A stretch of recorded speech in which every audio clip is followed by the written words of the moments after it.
राधे जय राधे राधे जय राधे जय।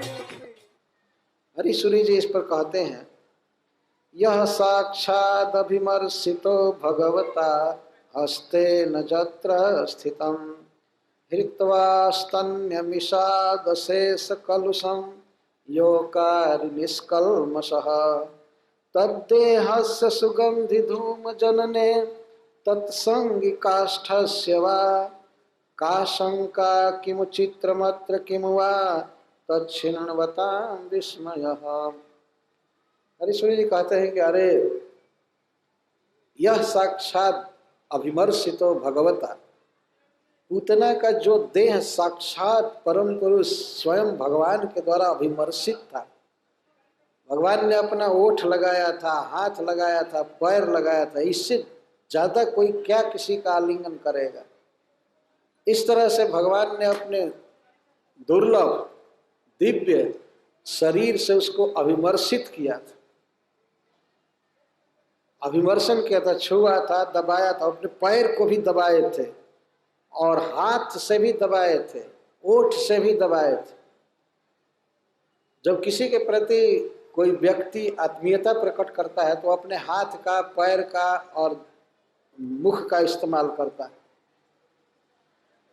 तो श्री भगवान ने जिसके देह को इस प्रकार से आलिंगित किया था, हाथ लगाए थे, पैर लगाए थे, अपना ओठ लगाए थे, और इस दशा में जिसने शरीर छोड़ा था, और भगवान ने इतना ही नहीं केवल अभिमर्शन ही नहीं किया था, स्तन्य मिषाद, स्तन का दूध पीने के बहाने उसका सारा कलमश पी गए थे भगवान, उसका सारा पाप खींच लिए थे।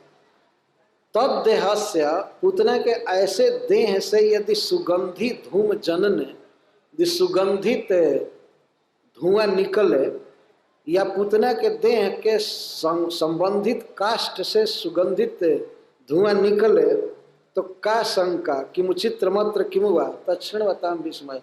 इसमें क्या शंका है, क्या इसमें विचित्र बात है, और सुनने वालों को क्या इसमें विस्मय की बात है।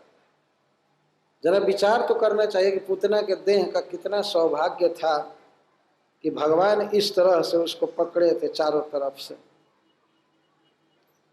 कोई व्यक्ति शरीर छोड़ता है तो उस समय भगवान का नाम यदि उसके जिह्वा में आ जाए या उसके कर्ण कुहर में आ जाए तो वही व्यक्ति परम धन्य बनता है, भगवान का धाम प्राप्त करता है।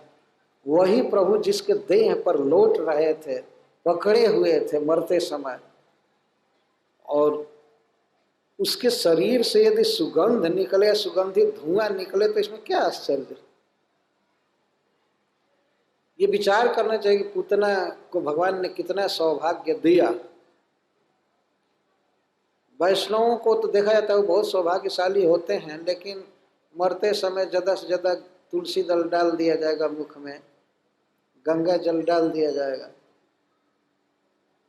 और यदि मृत्यु ब्रज धाम में हो, भगवान का और धाम में, तो इसी को बहुत बड़ा सौभाग्य माना जाता है। फिर भगवान का ना माना या सुनना, तो भगवान जिसके देह पर को पकड़ करके रह रहे थे और उसे कलमश को दूर किए, उसके विषय में क्या शंका हो सकती है। ऐसा तो किसी का नहीं होता है वास्तव में। कितना भी बड़ा वैष्णव हो, आचार्य हो, गुरु हो, लेकिन मरेगा और जलाया जाएगा तो दुर्गंध ही निकलेगी, है ना। किसी के शरीर से सुगंध नहीं निकल सकती। पूतना का देह क्या हो गया था, और गुरु का सौरभ निकला। हरीश्वरी जी जो लिखते हैं कि यह साक्षात अभिमर्शितो भगवता हस्ते न तत्र स्थित, जिसको हाथ से भगवान ने पकड़ा था। क्या कहा जाए, मैं तो कह रहा हूँ आवृत्ति हो रही है, लेकिन पूतना के देह को जिस तरह से भगवान ने पकड़ा था अपने ओठों से, हाथों से, अपने पैर से, वह बहुत विचारणीय बात है।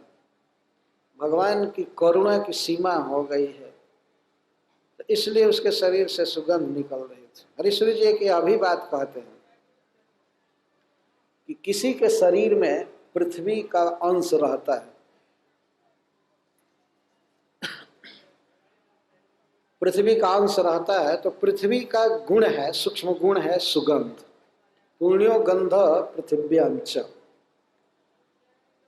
तो हरीश्वरी जी एक अर्थ करते हैं कि जब भगवान ने उसका दूध पिया तो मानो पृथ्वी आज प्रसन्न हो गई और उसने सोचा कि हमारा जो अंश इसके देह में था, इस पापिनी ने मांस खाया है, हत्या किया है, बहुत पाप किया है, तो पृथ्वी का जो गुण था सुगंध, सौरभ, वो निकल नहीं रहा था। लेकिन आज जब उसके वर्ष्म को, जब उसके देह को भगवान ने आलिंगन किया, छुआ, दबाया, पिया, तो उसका सारा पाप खत्म हो गया। इसलिए पृथ्वी का ओरिजिनल सुगंध अपने आप निकलने लगा। तो पृथ्वी गंध गुणा है। हरे कृष्णा कृष्ण कृष्ण हरे हरे, हरे राम राम राम हरे हरे। हरे कृष्ण कृष्ण कृष्ण हरे हरे, हरे राम राम राम हरे हरे। हरे कृष्ण कृष्ण कृष्ण कृष्ण हरे हरे, हरे राम।